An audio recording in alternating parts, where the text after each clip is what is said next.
Moreover, these YouTubers are all more entrepreneurial and cunning than we are. And they have good business acumen too. And more importantly, it is a thriving and highly profitable business for many of these channel owners out there.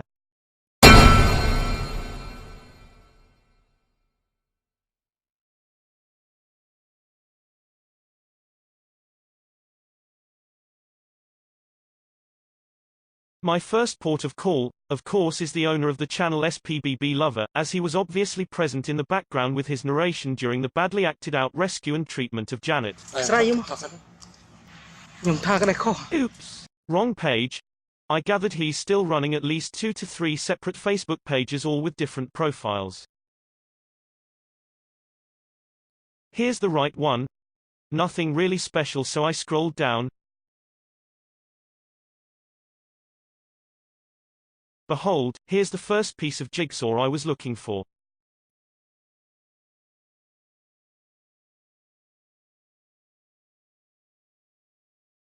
Looks as though this person who owns the channel Newborn Monkey was bemoaning at his drop of income since May this year. So what was so special about his channel in May? Wow! Let's find out.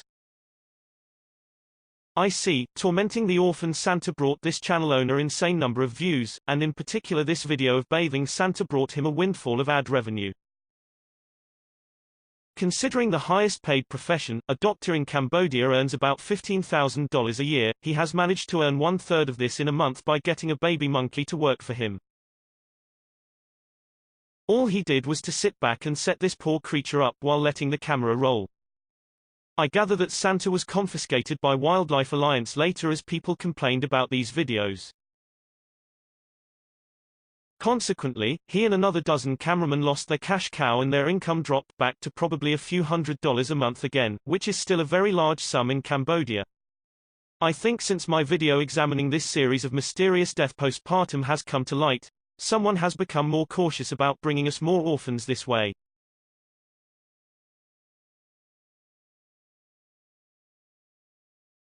But Alita, Sabrina and Santa have brought these several dozen channels tens of thousands of dollars in ad revenue already.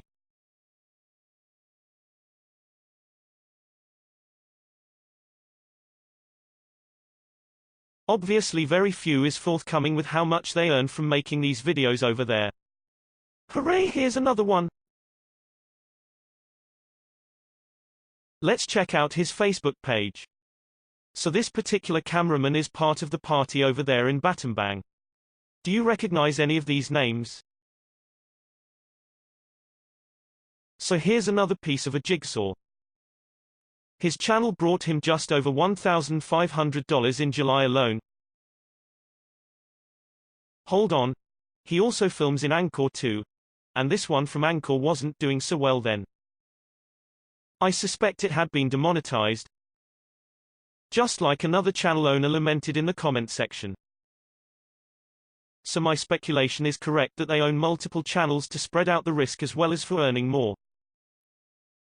So he is one of those early parties who began filming in that nondescript temple in Battambang province too. His channel was also involved in filming Kaya's demise.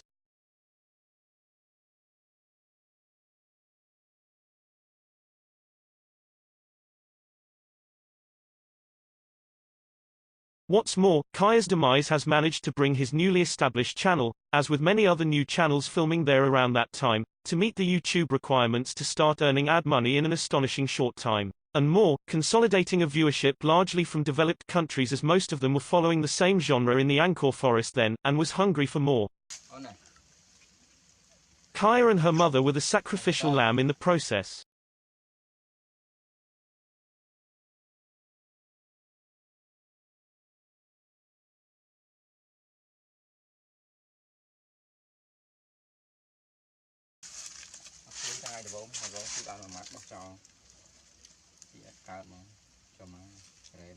Viewers did smell something fishy there, but were powerless to do anything about it. And sadly for many of them, they were simply hooked onto this tragedy rescue drama genre to think about it.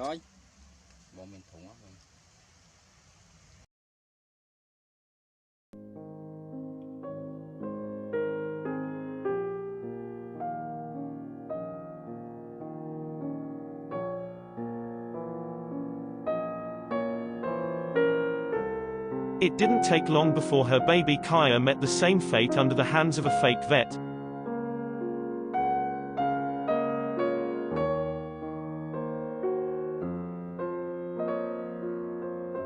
So the family's no more.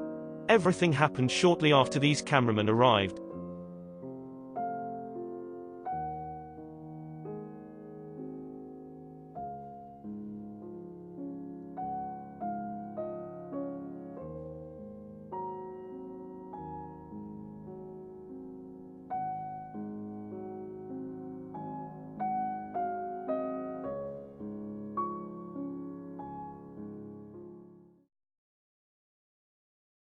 So by the sound of it, this particular cameraman has heeded the call of running multiple channels and putting drama into them, and is doing nicely from the ads too.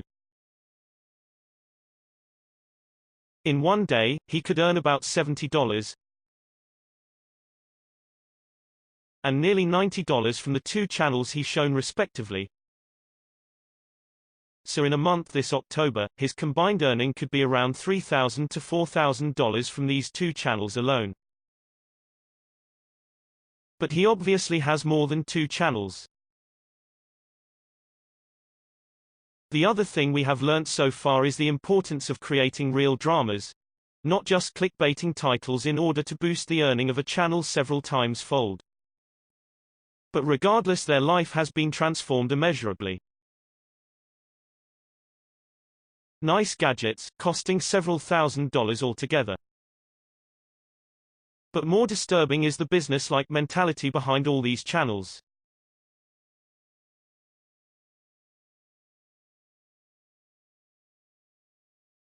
Words must have gone out that easy money could be made by making monkey videos, but to save effort and time, and to start earning immediately, it is far easier to buy channels that have been set up for the YouTube ad program already and run them yourself.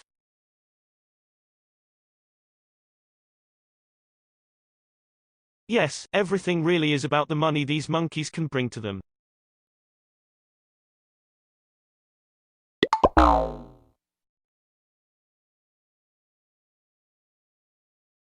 But he's really a small fry in comparison. Earning up to a few $1,000s perhaps is enough for most of them.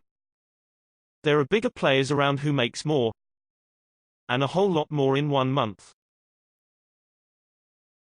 And I think I have found who this very rich person is, after repeatedly seeing similar ads to sell channels to prospective buyers on these Facebook pages.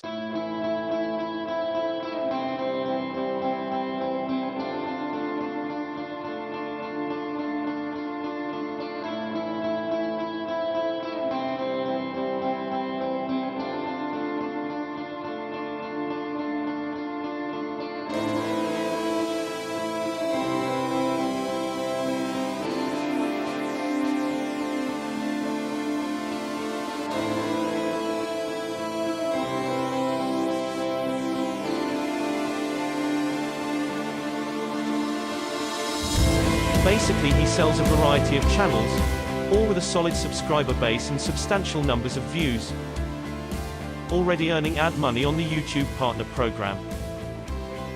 The asking price is from between $50 upwards to $1,000 depending on the genre and its earning potential.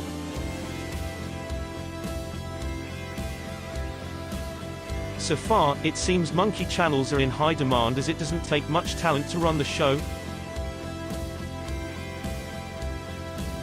As these semi-urbanized monkeys are abundant and easy to film, all one needs is a camera or a smartphone, and the ability to tease these poor creatures with a miserly lotus seed, and they'll do the job for you. Anyone can continue the channel and earn easy money this way.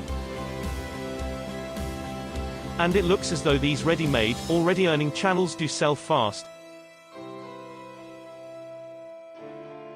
and earns him good money too.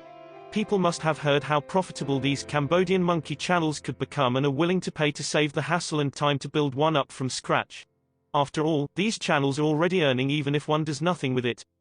It must be good investment as attested by the large sum of money involved. All it takes is a bit of work to get it flying again. Besides, he has the know-how to push the traffic for your channel too. Not only does he sells channels, he owns plenty himself too. He has so many those silver button plaque from YouTube that he is selling them away. However, his preferred genre is really about animals. Often not of the most tasteful nature either. Even some of his own successful channels have caught the eyes of YouTube too. It's not humanly possible to run all these on his own. He has a team and recruiting two to work for him, and they are based in the forest of Angkor. See what they think of these baby monkeys.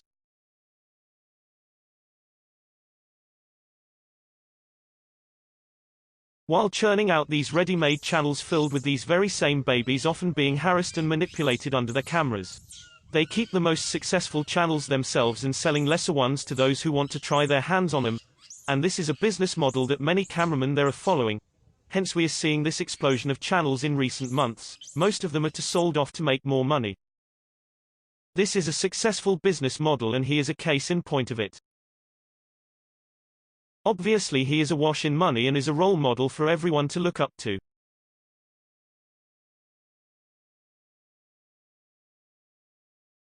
So much so, here one of his followers just did what he does to get extra dosh.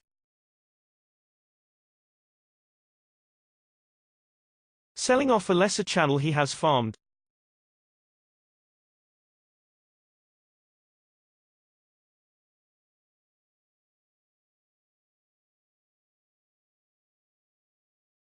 The team over at Battambang also runs a similar business model, often more visual and visceral, but is just as successful nonetheless.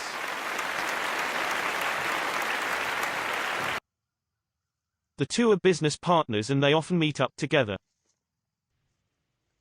The person in charge over there is so proud of himself, he likens his production to a Hollywood studio.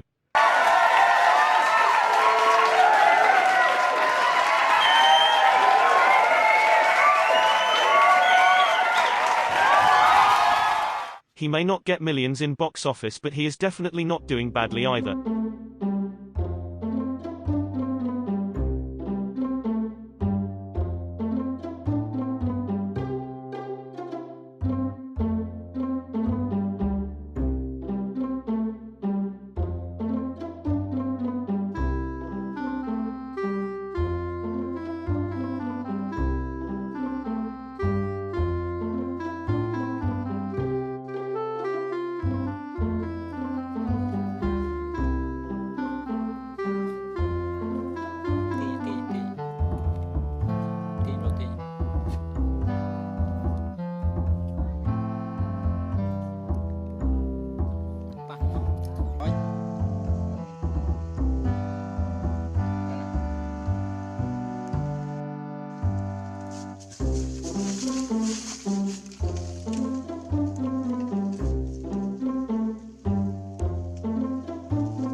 These are just two of the main teams I could discern from a few pieces of jigsaw I could find, but I am sure there are other similar big players around there, like the team that have brought you Janet's Miraculous Rescue and more recently, a flood of orphan babies. They are all doing well financially from the ads these videos bring. A channel of less than a year's standing could bring in excess of $1,000 a month, and most of them own several. The spin-off business of selling ready-made channels is also profitable too. They are definitely not doing badly.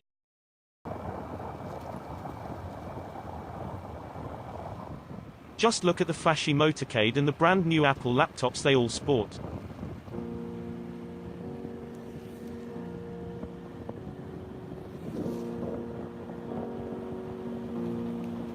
Now it's raining too.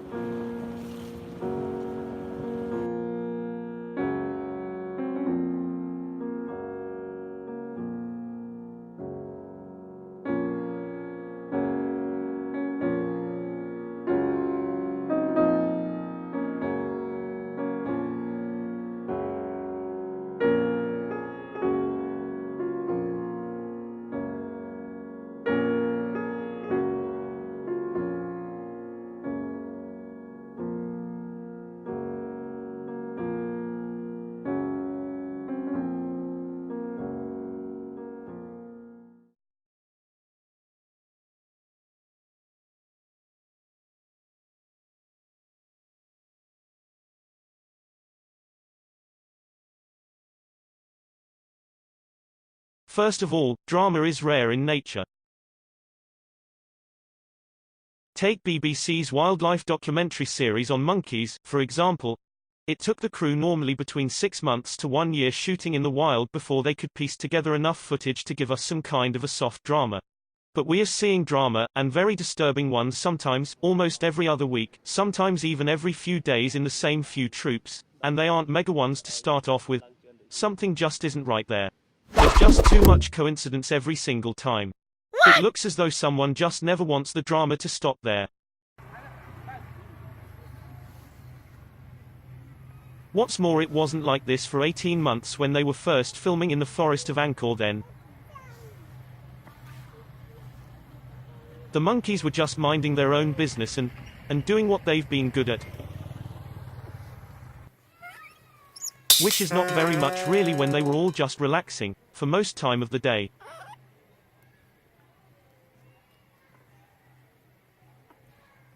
Look. One of them even knew how to give food to them and let the monkeys sort it out themselves.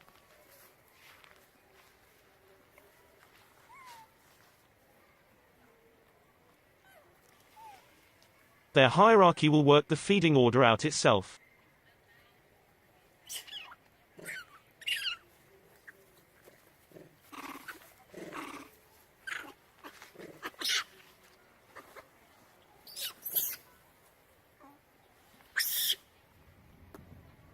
Infants and babies rank at the bottom, and they can only have whatever is left behind if they are lucky.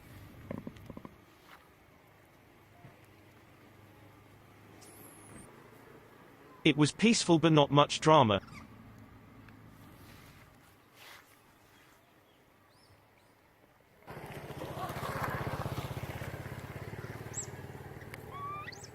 And if you give them enough food, no one even bothers the lowly ranking little ones.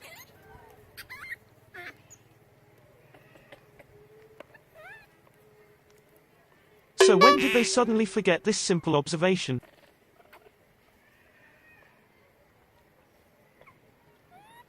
Tropical fruit is so cheap in a tropical country like Cambodia. When did they become so poor that they could only afford to feed only 1 or 2 babies selectively?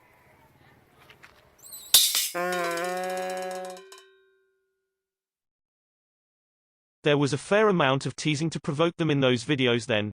But these cameramen were filming something they see on a daily basis. They are pretty bored themselves while filming them. Even the most comical one there has his moment when he acts like just a normal monkey. Honestly, watching monkeys is not awfully interesting. Here's a study on what they do during a day.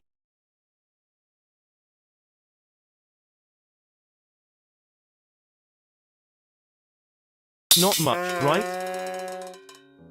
So what has changed there? What has begun to poison the vibes there, beginning with the murder of Brutus back in early 2018?